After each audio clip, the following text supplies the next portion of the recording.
raising more than 700,000 big ones for an MRI machine. Nice one, Southland. Thank you for the money, for sharing it with me.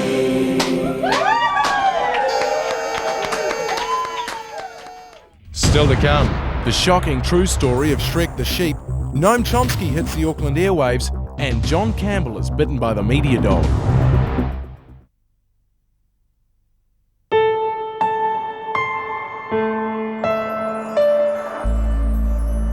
For the most part, talk radio is riddled with rednecks or sports bores, hell-bent on reducing civilization to its lowest common abomination.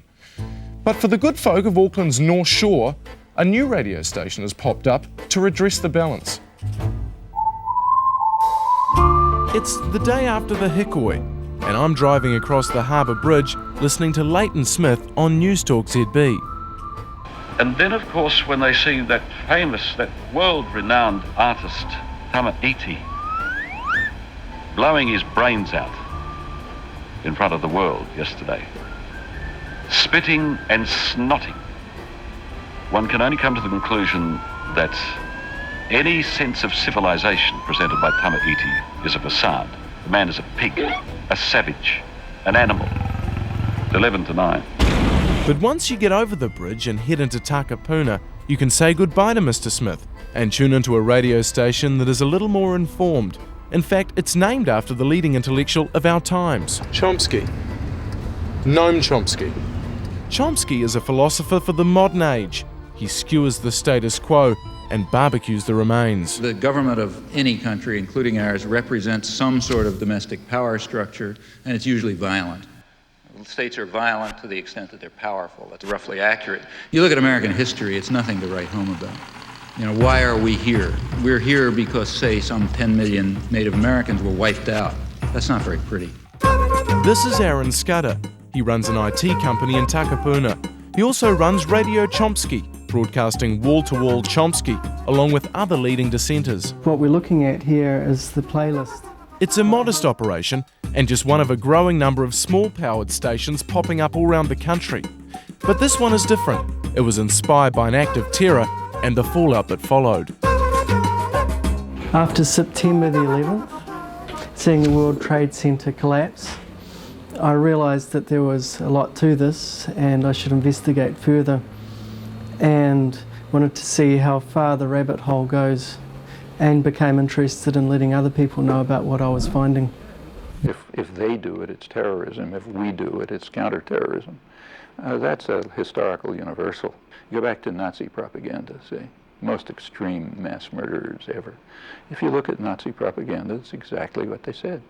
They said they are defending the populations and the legitimate governments of Europe, like Vichy, from the terrorist partisans who are directed from London.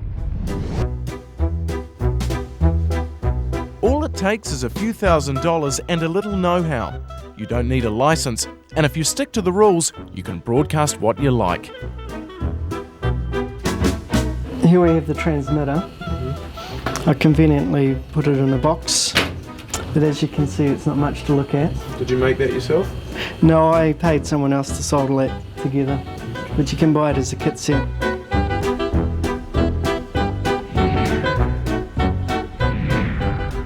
But the problem with a small radio station is that basically you have to stay in one spot.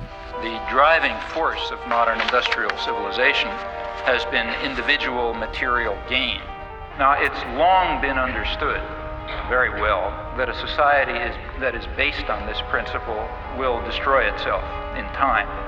It can only persist with whatever suffering and injustice it entails, as long as it's possible to pretend that the destructive forces that humans create are limited, that the world is an infinite resource, and that the world is an infinite garbage can.